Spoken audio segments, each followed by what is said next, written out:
So now we're going to talk about planning, the middle section of the book, and how I believe this should come after you've got a secure point in terms of assessment.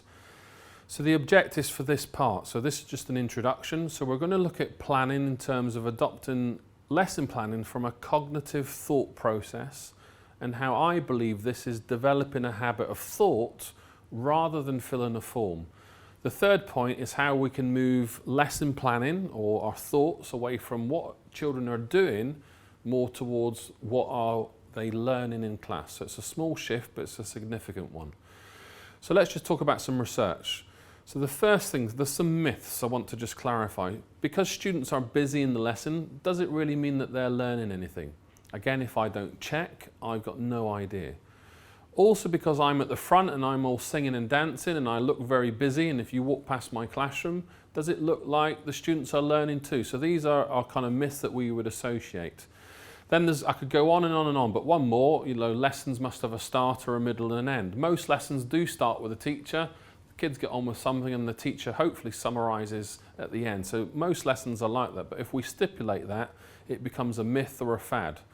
Let's just look at a bit of research here. So here's some research from Durham University, Centre of Education Management, the document published about 3 or 4 years ago called Improving Education. This slide by Professor Robert Coe and colleagues talks about what poor proxies for learning. These are things that cannot easily be observed. One thing to consider, so pause the video, but look at these bullet points and think how many appear on your observation checklist.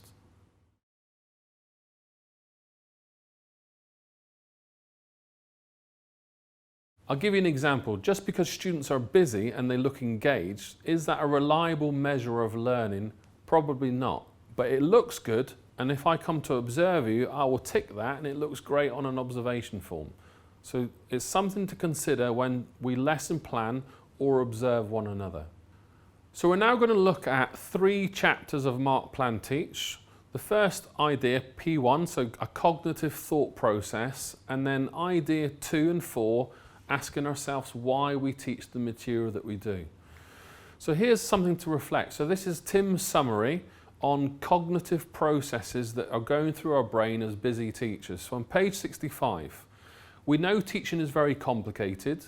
We also know we're incredibly busy, but rarely do we get time to reflect.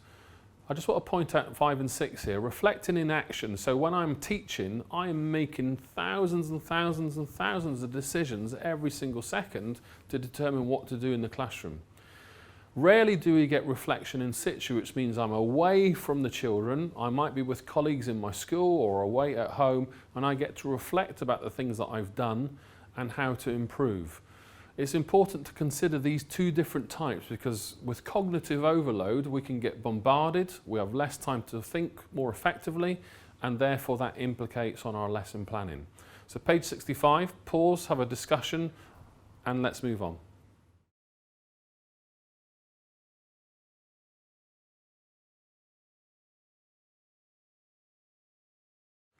So lesson planning, is it a form filling exercise or is it a thinking process? I would like to say that it is, and it should become a habit. Teachers, on the whole, forever, in every classroom around the world, will always need to plan a lesson. But does this need to be on paper? Probably not. So I'm going to take you through the hallmarks of what signs you can see to see if teachers are regularly thinking about lesson plans and planning more effectively, not on a bit of paper, but through a thought process, can reduce workload but actually have more of an impact. On the screen you'll see 3 ways to lesson plan. On the left you've got an image from me from 10 years ago where it's a detailed lesson plan. This might be for a cover lesson, for an interview, for an Ofsted inspection, whatever it would be. If you're a trainee teacher watching this video, there's a high chance you're asked to do this as well for observations. And in more extreme cases, you might be asked to do this for 20 times a week every time you teach. It's not sustainable. On the right hand side you've got a picture of a doorknob. DKL, doorknob lesson. I arrive to the lesson, I touch the doorknob, I open the door and my lesson planning starts. That's high anxiety. I'm half a step ahead of the kids will catch me out, I haven't really thought about the lesson, I haven't got the resources to hand, and it's going to lead me to have more workload stress. Both extremes aren't helpful, too much detail or not enough detail, they're going to lead to a car crash. What I advocate is to use the 5-minute lesson plan that sits perfectly in the middle between both extremes. Now, one disclaimer, I'm not saying here use the 5-minute lesson plan. I'm saying use the template as a thought process to think more effectively. So let's look at this in a bit more detail. So before we tackle the lesson plan process, let's just look at some classic traps that teachers fall into. So I just want to reference Alex Atherton and Peps McRae here for their thoughts on lesson planning traps. The first trap you'll see on the screen is Parkinson's law. It's essentially when I fill up the time available. So you might have 30 students in a classroom. Ross finishes his drawings first. I then say to Ross, can you draw double the amount or another 3 please, while I wait for the rest of the class to catch up. The problem here is I've now got Ross doing things rather than focus on what are we learning, which might be anthropometrics or how to annotate or how to analyse. Therefore, what happens, Parkinson's law, we then start to create a process where we're keeping students busy rather than focusing on what is the learning. The second trap is coverage focus.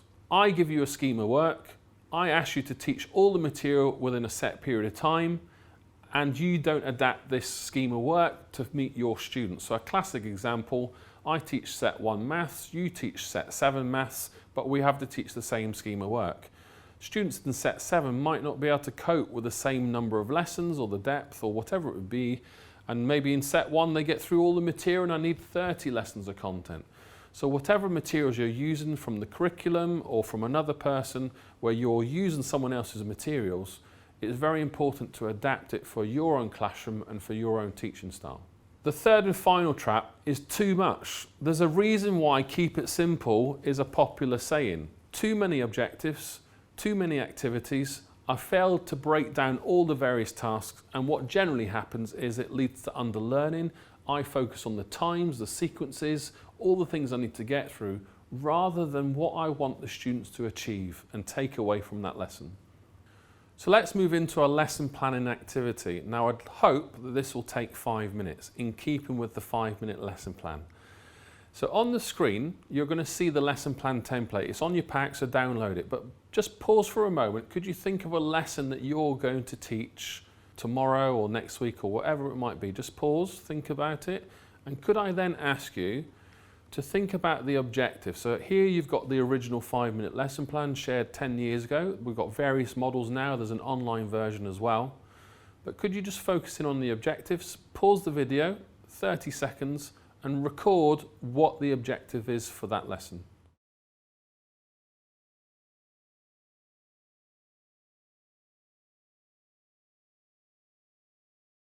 Now, we've recorded our lesson objective. I just want to emphasise here, we look at research, goal-setting research or John Hattie's materials. When teachers are clear and precise, it has a higher impact on student outcomes. So what I'd like you to do is let's break down your objective. In the first sentence you've recorded, there must be a command word. It might be to evaluate, to design, to compare, whatever it would be. I've left a series of examples on the screen. There are 1,000 others that you can use.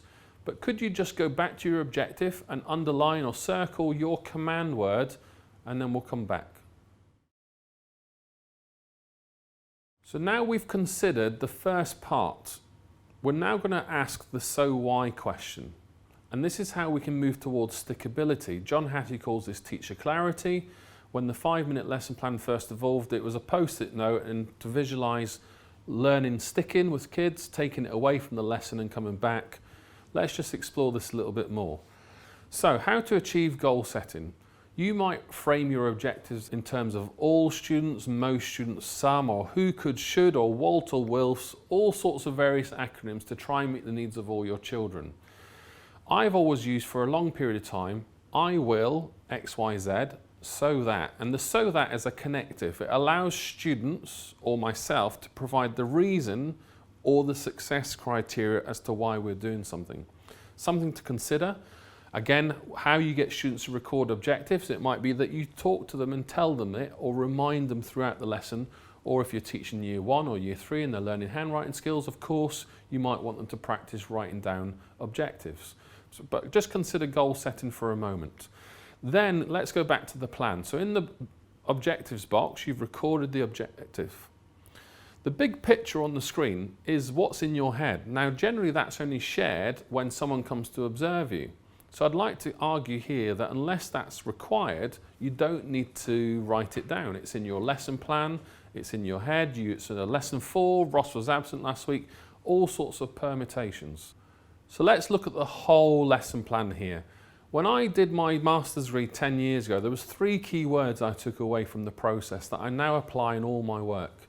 What is it, why, and how? So if we look on the plan template, the what is the big picture, where your students are, lesson 4, lesson 12, Ross was absent last week, we're teaching photosynthesis. The what is your objective for that lesson. The so why test is then, if you're teaching the students photosynthesis and I say why, what would be your response? Now, some teachers will say it's on the curriculum, but I would argue, are we just robots? Are we following the curriculum, or are we teaching the love of science, or why is photosynthesis important in the process? When we start to unpick more deeper reasons behind why we do things, why do I get out of bed?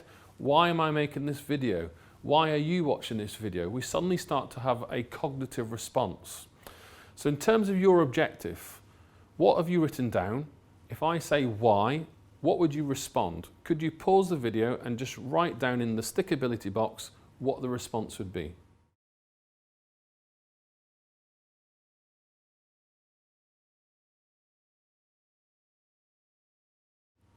So now you have the why. I would challenge you even further to reduce the why to just one command word. It might be to evaluate, whatever it might be. This is to make it stick. So when students physically leave your classroom and come back the next lesson, this is the core thing that you want students to bring back in terms of knowledge or skills. So in terms of a thought process, you can see what you're focusing on, all the different things that you do in the classroom, questions, activities. I want students to learn how to evaluate is the core message that I need to focus on throughout the entire lesson. The how part of your teaching is all your strategies. So on the template, you've got engagement. How am I going to make photosynthesis engaging? Am I going to dress up as Sherlock Holmes or stand on the table as Macbeth and act out a scene? How am I going to make that lesson memorable? Now, you can't do every lesson, but certainly think about when you were at school, what do you remember at school? There's a good chance most of those things will be outside the classroom rather than inside. So a challenge here for teachers is how do we make our lessons more memorable and sticky? And all the other areas on the box are your repertoire.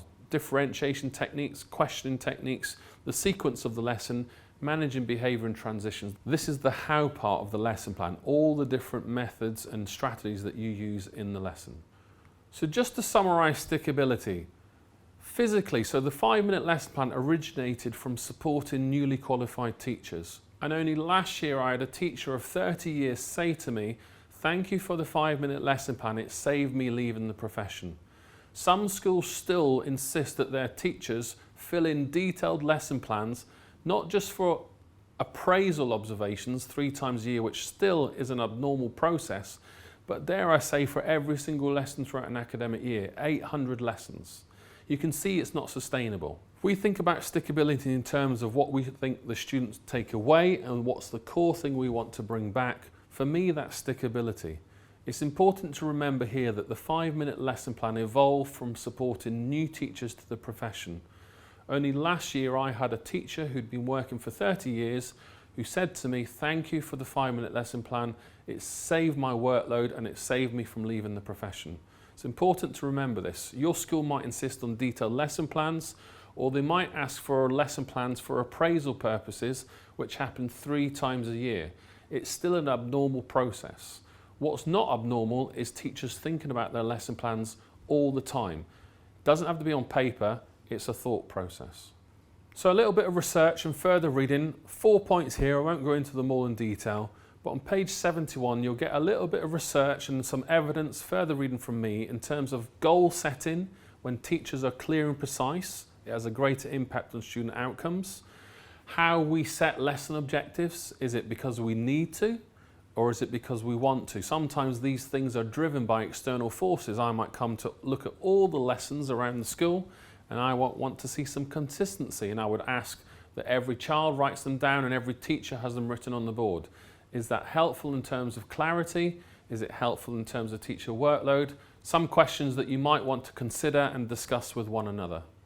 So let's take stickability a little bit further. For experienced teachers, we might want to look at the curriculum reform, new schemes of work, but use the stickability concept, because we don't lesson plan on paper anymore, but how can we use stickability over a longer period of time?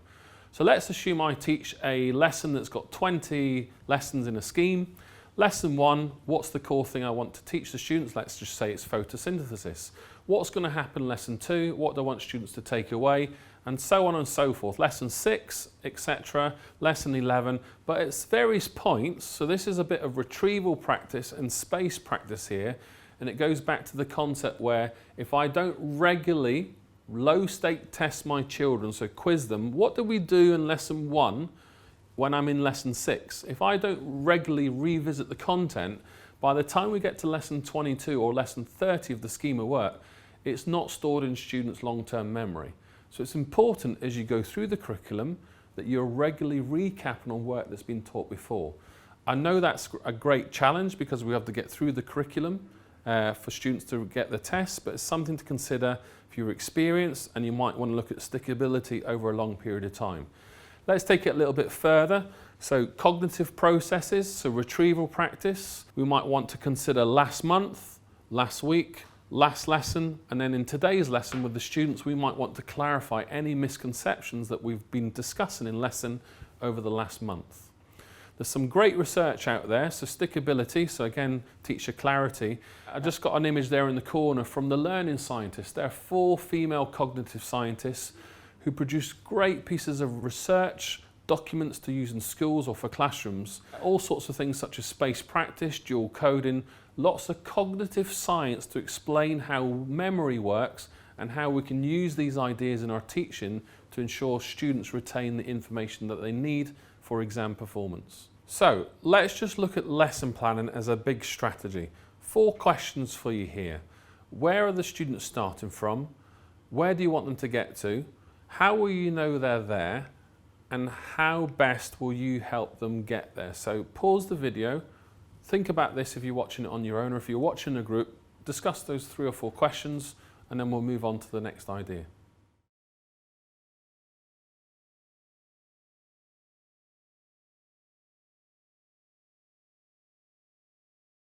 So let's do the maths, because I don't think anyone at the Department for Education has considered this, or if you're a school leader in the room, consider the teacher that teaches 760 plus lessons an academic year.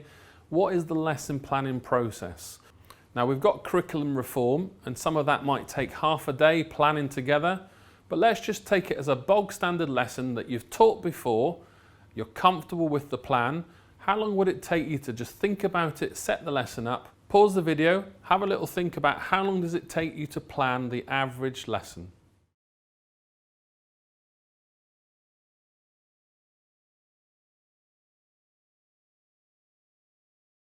So lesson planning. On my research, teachers have typically said, and this is curriculum reform aside, broadly 15 minutes. Now context is key, new teacher or experienced teacher, of course that matters.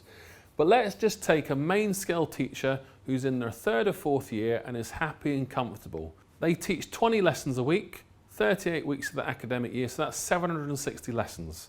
We're going to take a ballpark figure here, 15 minutes to set up, to plan, to think about the lesson. So that equates to 300 minutes a week. Divide by an hour, 5 hours a week of planning. But you've got to teach and plan lots of different materials, questions, worksheets, all sorts of things. Again, taking this as a ballpark figure, 38 weeks, 5 hours a week, that's 190 hours. If we divide the 190 hours by 24 hours a day, it equates to 7.9 days of non-stop planning. Now, as I've said before, we can't work 24 hours a day, so let's just assume this is 16 days for teachers to plan lessons if they're teaching 760 lessons an academic year. So if we're asking people to plan on paper in great detail on top of just thinking about a lesson, whether it's 5 minutes or 15, you can already see that it's a huge burden on teacher workload. So some solutions that you may or may not already do. So collaborative planning. This can't be a one-off episode. How often does collaborative teamwork planning in departments or year teams happen in your school? Do you have allocated time for yourself in pairs or for groups? Do you share and compare ideas? I hope it's regular. Lots more schools are moving to a regular rhythm of professional development that happens every week before or after school, so that teachers have that time and space to reflect and communicate with one another. How does this impact on your calendar in terms of assessment? How does it fit in with the retrieval practice that I've already spoken to you about, stickability? How can we repeat the information that we've taught kids before without losing the detail? And then just think about stickability. Again, John Hattie calls this teacher clarity. When teachers are clear and precise about what they want the students to learn, not do, it has a greater impact on student outcomes. So let's just consider some research and psychology in terms of lesson planning. So just back to Hattie, again, context is key, but here I've pointed out 2 or 3 things to do with planning. At the very top of his 252 influences and effect sizes, we've got collective teacher efficacy. So this applies everywhere, whether it's a marking idea, a teaching concept, or a lesson planning idea. The greatest impact on student outcomes is when everyone within the same organisation is doing the same thing. It has a significant impact on student progress. And it's, I guess, if you think about when students move from classroom to classroom, if I tell a student off for chewing gum, but in the next door classroom that you don't, not only is the student getting mixed signals, but you're undermining me because I'm aligning with the school's vision and values. So planning, marking, a teaching strategy, this trumps everything. Other things that I've got on there, if I just move to the next slide, I've just pointed out micro teaching. How many of you have watching this video have filmed yourself teach? I got very lucky when I was a trainee teacher that my head of department put a camera in my room and filmed me teach a lesson. Together we then looked at specific things in the lesson so that I could actually improve. And Hattie's research here, 0.88, that's a huge impact on children's outcomes when teachers reflect, but they are looking at something specific. There's no greater teacher than yourself. When you look back at your own performance in the classroom, you're going to learn more when you've got a coach or a mentor to guide you, rather than in isolation. I come to observe you on a tick list and I then tell you how to teach your lesson. It's ineffective. The third one there, you've got planning and prediction. Again, looking at the details, how we plan, how we're clear, how we're precise, how we predict where the lesson would go, has a good impact on student outcomes. Let's consider the psychology here of lesson planning and the burden that teachers have to go through. On here you've got an image of Hungarian psychologist Mihaly Csikszentmihalyi. Now, it took me ages to be able to pronounce his name, but once we look at the details of his research, he calls it the flow model. So I want us to look carefully at the screen here. In the top left-hand corner, you've got what's called burnout. If I give a student a piece of work that's too challenging, they're going to burn out and opt out. It's going to be too stressful and opt out. Whereas we look at the bottom right-hand corner, if I pitch the work too low and it's not stressful, you're going to get bored. And you're either going to throw a chair around the classroom or say, Mr. McGill, your lessons are boring, I don't want to study maths in the future, etc., etc. So how students get immersed in their learning is a real challenge. I just want you to think about, have you had a time in your career where a child has said, Miss, Sir, that lesson went really quickly? I've had the privilege of hearing that once or twice in my classroom, and it's a real good hallmark that you've pitched the material perfectly for that child. So let's just look carefully at the middle part of this image to see what goes on from a psychology perspective. If we look at the bottom left, we've got apathy. Ross isn't engaging in the lesson, he couldn't care nonetheless.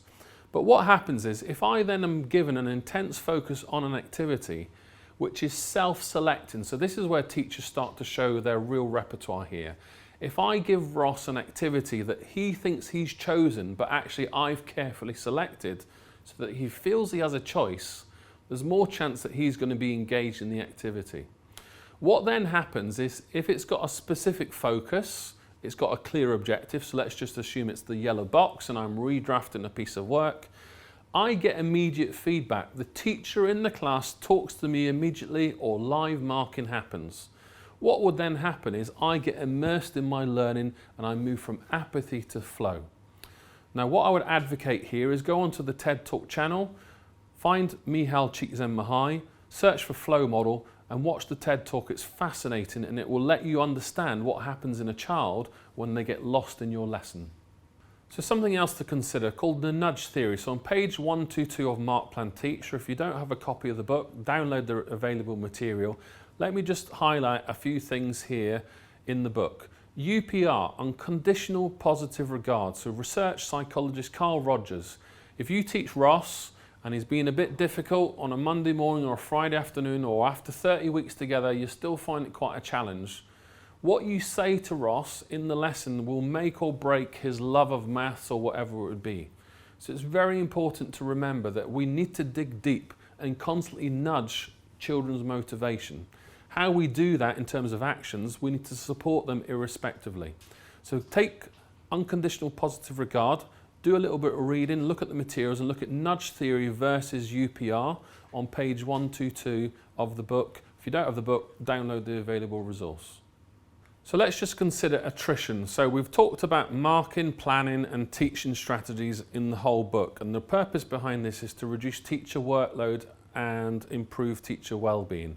So on page 108, you've got a short summary here of things that we're all too familiar with those working in the profession, but let me just remind you, 4 in 10 teachers quit within the first 5 years of their teaching. About 11,000 won't even qualify year on year. 1 in 10 teachers take medication to get through the working day. In the last year alone, I've met 3 or 4 head teachers that are taking antidepressants to get through their day. I also know several head teachers that have left the profession quite recently as an outcome of an Ofsted inspection process. In my career, I've also worked with many children that self-harm. I've actually seen that happen in front of me several times, razor blades and all sorts. We need to think of a way that we stop pushing good teachers out of the profession and we start to look at how we can support students in our complicated school environments with a curriculum that every child can access. How we do that's a great challenge. It's not for this video, but I hope it's just something you might want to discuss and reflect as we work through the videos. So let's just sum up the plan section of Mark Plan Teach. Go through each one in stage order for the video. So planning, it's a thought process. It's not filling in a form. Lesson plans on paper in your school, you need to decide as a school organisation what your best approach is, but think about it in terms of teacher workload, how effective it is. Is it something that you require people to produce every lesson, or is it something still for 3 observations a year in terms of appraisal? Or are you going to allow your teachers to think about their planning process, whether it's on paper or not, but allow them to think more effectively about their best use in the classroom? Third point here, lesson planning traps. Earlier on in the videos, I talked about teaching someone else's scheme of work, Parkinson's law, where you fill in the time available, or offering too much detail, too many objectives, too many activities, and focusing the lesson plans on doing rather than learning. If you're focused on the timing, and that's the driving factor in your lesson plan, then you're probably starting from the wrong point. Point 4, command words. To evaluate, to describe, to infer. So probably the key thing that you want students to take away from lesson. So all the other parts around your plan, how you do this, are some things to consider, but essentially you remember the command word. This is your stickability moment for lesson plans. Point 5, talk to your students, test them. What are we doing today? To infer, to evaluate. It's a good way to regularly check if students are remembering what you've taught them. Doesn't always have to be written down. Point 6, lesson plans. The next time you observe a colleague, don't ask them what they're teaching, ask them why. And what you'll find is, if they can answer that why question without a long pause, then it's a good sign that the hallmarks are that they've thought about the lesson plans over a longer period of time rather than a one-off episode. It's a real test. Let me just ask you a simple question. Why are you a teacher? Suddenly I have to make you think a little bit deeper, and it challenges our cognitive processes. The final point is lesson planning, smart lesson planning. Whether you're a new teacher or someone that's been teaching a long period of time, if we can reduce the burden of filling in detailed forms and move to a thought process of lesson plans and trust our teachers to do this, then we're going to have a happier profession. The key question here is, We need to know that teachers can plan lessons effectively. How we do that's another matter, but the 5-minute lesson plan might support that thought process and help reduce workload. So that's a summary of the plan section of the videos within the book. There's much more to discover in the plan section of Mark Plan Teach the book. Please access the materials. There's lots of further reading, links to psychology and links to evidence and research.